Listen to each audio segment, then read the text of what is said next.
தண்ணீர் தானம், அதாவது தண்ணீர் பந்தல் வைப்பதோ அல்லது தாகம் தீர்ப்பதோ இந்து தர்மத்திலும் தமிழர் வாழ்வியலிலும் மிக உயரிய அறமாக போற்றப்படுகிறது.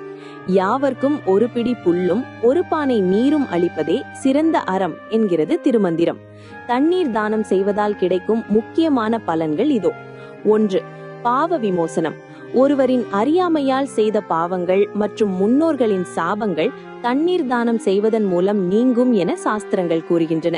குறிப்பாக வெயில் காலத்தில் தாகத்தோடு வருபவர்களுக்கு நீர் அளிப்பது அஸ்வமேத யாகம் செய்ததற்கு இணையான புண்ணியத்தை தரும். 2. பித்ருக்களின் ஆசி.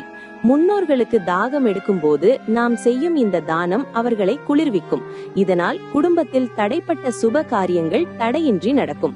பித்ருதோஷம் உள்ளவர்கள் அமாவாசை அல்லது விசேஷ நாட்களில் தண்ணீர் தானம் செய்வது மிகுந்த யோகத்தை தரும்.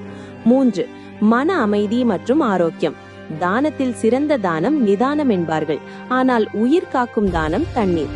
ஒருவரின் தாகத்தை தீர்க்கும் போது அவர்கள் அடையும் மன நிறைவு தானம் செய்தவருக்கு நேர்மறை ஆற்றலையும் மன அமைதியையும் கொடுக்கும். 4. கிரக தோஷ நிவர்த்தி. ஜாதகத்தில் சந்திரன் பலவீனமாக இருப்பவர்கள் தண்ணீர் தானம் செய்வதன் மூலம் சந்திரனின் அருளை பெறலாம்.